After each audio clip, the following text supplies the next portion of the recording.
Hey everybody, it's Doug here, Doug Mystic Guy at Board Game Geek, bringing you episode 2 of our playthrough of Welcome to Slaughterville. We're not going to keep reading that. A game of fun and horror for 1 to 6 players. We're playing it solo, but we're playing it with 3 characters. And in the last episode, I asked for you guys to pick the villain. And it came down to 2. It came down to, I'm going to show you which ones. It came down to, strangely enough, I didn't think this would be the 2. It's kind of weird. The Headless Horseman and the Serial Killer, which the serial killer is the basic one that you would play against.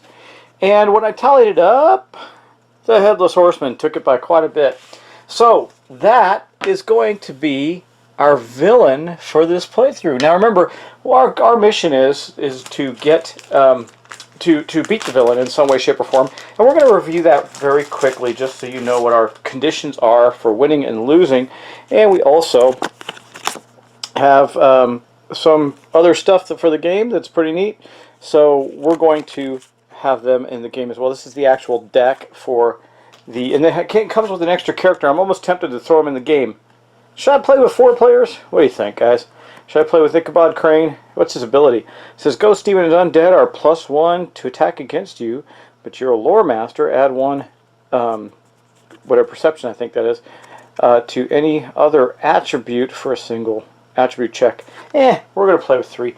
But I do have to shuffle the deck for our villain, the Headless Horseman, and we are going to try and take him on as he rampages through the town of Slaughterville. Okay, so let's talk about the flow of the game. Actually, the game flow, the game turn order is very simple. A lot of the activities that are on the cards and locations that we're going to be playing with. Now remember, this deck here that belongs to the Headless Horseman also acts as his health. So when that deck is depleted, we have beaten him, but in depleting his health, he gets abilities. But we're going to talk right now about the order, the turn of play, the order summary.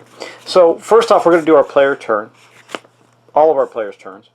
So it's beginning of the turn, adjust inventory. That means we can switch if we're in the same place. We can do a bunch of things. We can move our inventory around, make active what's active, yada, yada, yada. And then we get to take 2 actions. In those actions, we can move. Like, for instance, we're all starting in the entrance to Slaughterville. So our first action for most of our characters is going to be to move somewhere. And then we get to take a second action. That could be investigating the location. We could trade if there were some other folks there. We could trade clues, items, allies. And then we can encounter, and that's what we're going to be doing mostly, the encounters. And if we have clues, we can detach those clues to use a special ability or meet the villain requirements. It says encounter a location. That's what you can use clues for. You can encounter a location, and you can also gain a little health. You can heal 1d of health. That would be one of these. So you can actually get some hits back. Not too bad, right? And then we go to the villain turn, and it says you can perform the villain turn ability, so that's the first thing we have to do. And then if the players are at the villain current location, the villain engages in a single combat run against the player or players. And then we encounter a villain card from the villain deck at the end. And then in final combat, we'll cross that bridge when we come to it. So what we're going to do is we're going to start taking our first turn. As you know, we're going to start with the Goth chick. She is the white pawn here to match her beautiful white face that she's got painted for being goth and all that good stuff. And remember that her ability is ambivalence. You can ignore 1d3 of damage because of your vast amount of not caring. So we're probably going to want to move someplace where we might have some crazy encounters. I'm not sure. And since she's a goth chick, I think there's only a couple places she would love to run off to. The cemetery, the asylum, or the house on Haunted Hill. I think to start with, being a goth chick, she's going to head to the cemetery first. So let's take her pawn. This will be action number 1 for her. Now, nobody has any stuff or anything, so no one's trading anything. So we're just going to move. So she is going to take her pawn, and she is going to plop down here at the cemetery. Now, if you remember, the goth, which she is, gains +1 to all attributes while at the cemetery. The villain gains +1 while at the cemetery, +1 to attack while at the cemetery as well. But for her second action, she's going to encounter the cemetery. So let's see what she finds when she gets there. It says charcoal rubbings. It's an event. A charcoal rubbing is lying on the ground. It shows strange symbols and markings. Can you determine what those markings mean and how they can help you defeat the villain? You can make a perception check if you need. If you succeed, you find a clue.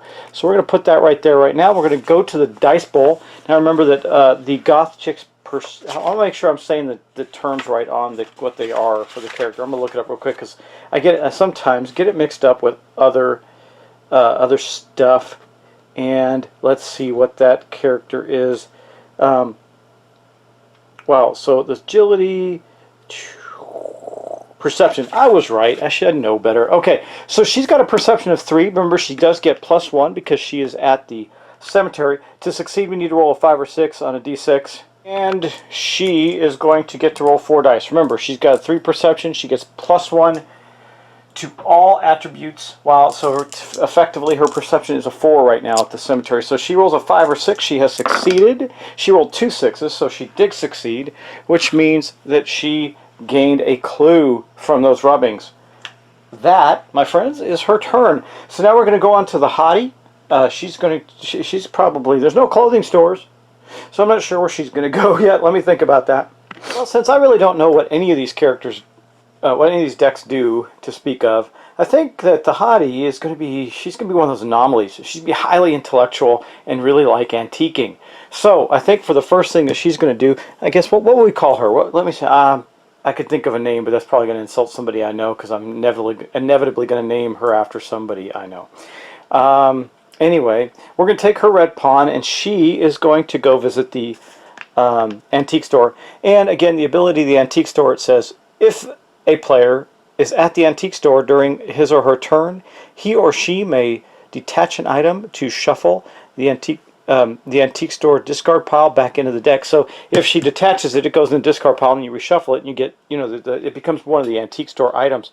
But let's see what so for her second action, she too is going to encounter the location. Ooh, you know what? I don't like creepy dolls. I don't like creepy dolls, and I don't like clowns that can just go away. This is a ghost, and in this event, it says, are these dolls alive? Roll a d6. Okay, I guess that determines whether or not we perceive whether these dolls are alive or not. So do understand that this game does fall into the kind of the category of what I would call a Scooby-Doo game, where you're investigating locations and rolling lots of dice. But we're going to roll this die and see what we're going to get. We rolled a 1, so that's probably the worst thing we could have done, right? I'm going to guess it is. It says, do you have the courage to find out the truth behind the dolls? Make a will check, or will, whatever that is. If you succeed, find a clue. If you fail, panic. Uh-oh, we don't want to panic. That'd be bad. Okay, well, let's see. So our Hottie, she's actually pretty smart. She's she's smarter than the Goth chick. So she's got a 3. Now she doesn't get any bonuses here. So she's just going to be rolling 3 dice. We're going to get those 3 dice out for her. Let's hope she gets a 5 or a 6 so she succeeds, because then if not, I'm going to have to go figure out and remind myself what panic is. So she did succeed. Nicely done, Goth or Hottie. Woohoo! I'm going to have to give her a name of someone smart that I know that's also a Hottie. I don't know. I'm not going to do that because then, oh, that wouldn't be cool. Okay, anyway, she does get a clue, so we are going to give her a clue. And that is going on her card as well. So off to a pretty darn good start. We encountered some ghost creepy dolls at the antique store, and we have encountered some charcoal rubbings at the cemetery. Now the only thing we have left to do is go to the nerd. I don't know, guys. What would the nerd do? Yeah, I figure he has 2 choices, since he's adventuring. He's helping the town of Slaughterville with these 2 women. He would probably follow one of them because he's a nerd, and nerds just gotta follow the ladies where they go, so I hope they can get lucky and all that good stuff. But I think he too is going to be a rebel, I believe. And he thinks that residential neighborhood is just too good to be true. So I think he's going to start there. Or maybe what it is he went to see if he could play some type of MMO at his mom's house where he lives. So let's do that one. He's going to go to the residential neighborhood. Now, one of the reasons the characters can go to the same locations. One of the reasons I'm not doing that is because of the Headless Horseman's abilities.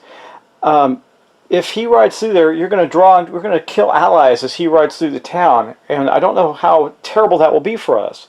So, but I'm sure it's terrible, and I believe it's part of his or it might be part of his conditions for winning, so I'm a little worried about that. I got to read his card, but I do know that when he rides through town, he's killing allies, unless he encounters a player, in which case he has a fight round with the player, which will result in a wound for the player, but we're getting clues, so it's possible for us to heal rather quickly.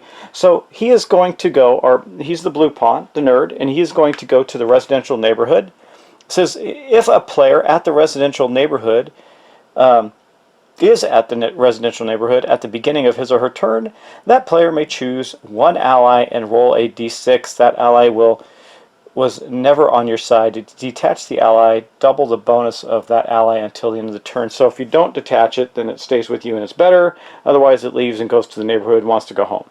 Okay, well, we're going to encounter the residential neighborhood. What do we get?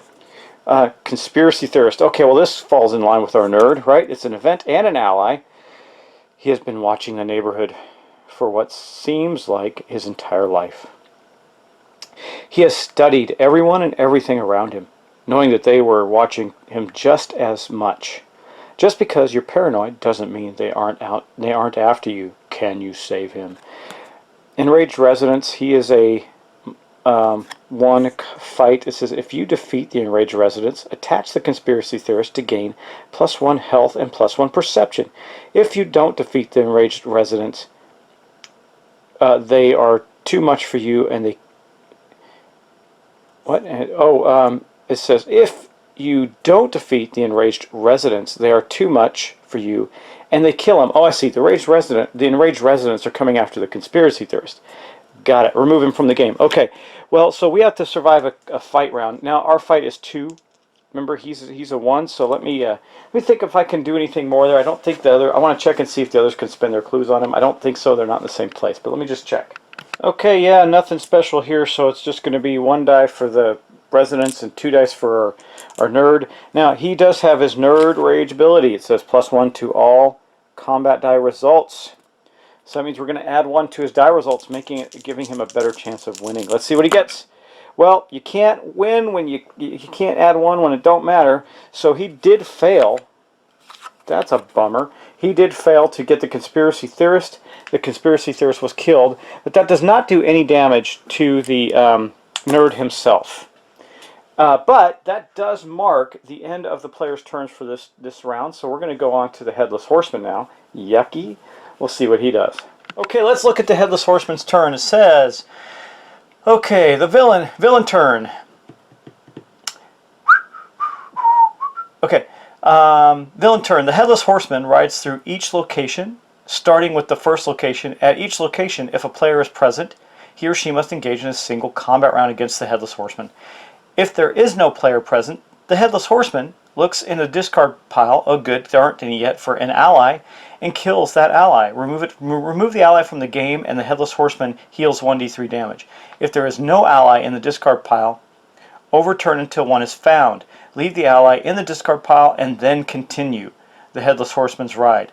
After the Headless Horseman is finished with the last location, place him back on the villain's starting area. And then, of course, we have to draw one of his cards. It says the players win when the Headless Horseman is killed. Okay, so here we go. Zoom, zoom, zoom. Let's do that. The first of the Headless Horseman's ride, he's coming through the cemetery with the Goth chick there. She is there. She's also got the awesome first player token. And we're going to do some battle. Now remember, she gets +1 to all attributes. So she's going to fight 1 better, but the villain also gains +1 to his attack. The Headless Horseman is 6, so that's pretty bad because the Goth girl is a 2, which means she's a 3. Now, we're going to go do a single fight round, so it's not going to kill her or anything, but it could. She's got 7 health. It could do some damage to her, so let's see what happens. Okay, let's gather up the dice for her. She's going to have 3, and he's going to have 6. Yuck. Not good, right? Now let's see who wins this fight. So she's the white dice, he's the black dice. Well, that's pretty clear, isn't it? We got 1 success, and, well, it wasn't that bad. I mean, the Headless Horseman did get 2 and beat her, so what happens now is the player, the Goth character, takes a point of damage. We're going to put that on her sheet. But that's not all. She is also going to be forced to move to back to the player's starting area. When you lose a fight, she had to flee the area and go back. Okay, so that was the Goth chick and the cemetery. Now we're going to move on to the church. Okay, so the Headless Horseman has run off to the church. Let's see, he's got to draw an ally. Nope. We're going to keep drawing until we find an ally. Nope. It's another event. Nope. Keep going until we draw an ally, guys. Nope. Nope. Man, wow, no allies. Wow. Okay, there we go. The deacon. The deacon is now in the discard pile for the church. Now, since there wasn't an ally there, the ally is not killed yet, but it could be, so we have to be careful. We're going to have to go back there and deal with that. So the Headless Horseman did find the Deacon, but couldn't get to him in time. Now we're moving on to the antique store.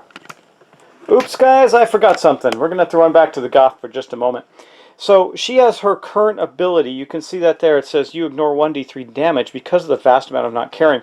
Well, you can't roll anything less than a 1, and she only took 1 damage because the Headless Horseman only upped her successes by 1. So now she could have taken more damage if the Headless Horseman had had more successes against her. Remember, a success is a 5 or a 6. In the combat roll, which is still in the dice bowl, you can see that the Goth chick did get 1 success while the Headless Horseman got 2, so she took 1 point of damage, but because of her ability, she does not take that point of damage. I'm glad I caught that. Now we're going to move on to the Hottie at the antique store and do that fight. Okay, so here we are. We're there. Now the Headless Horseman at the antique store doesn't get any special bonuses, but he still has, you know, I was actually supposed to roll 1 more die for the Headless Horseman, 2 at that location, but he failed. Got to keep track of these things, be careful, but we're going to have a 1, 2, 3, 4, 5, and 6. Okay, for the Headless Horseman, and the Hottie has a whopping 2.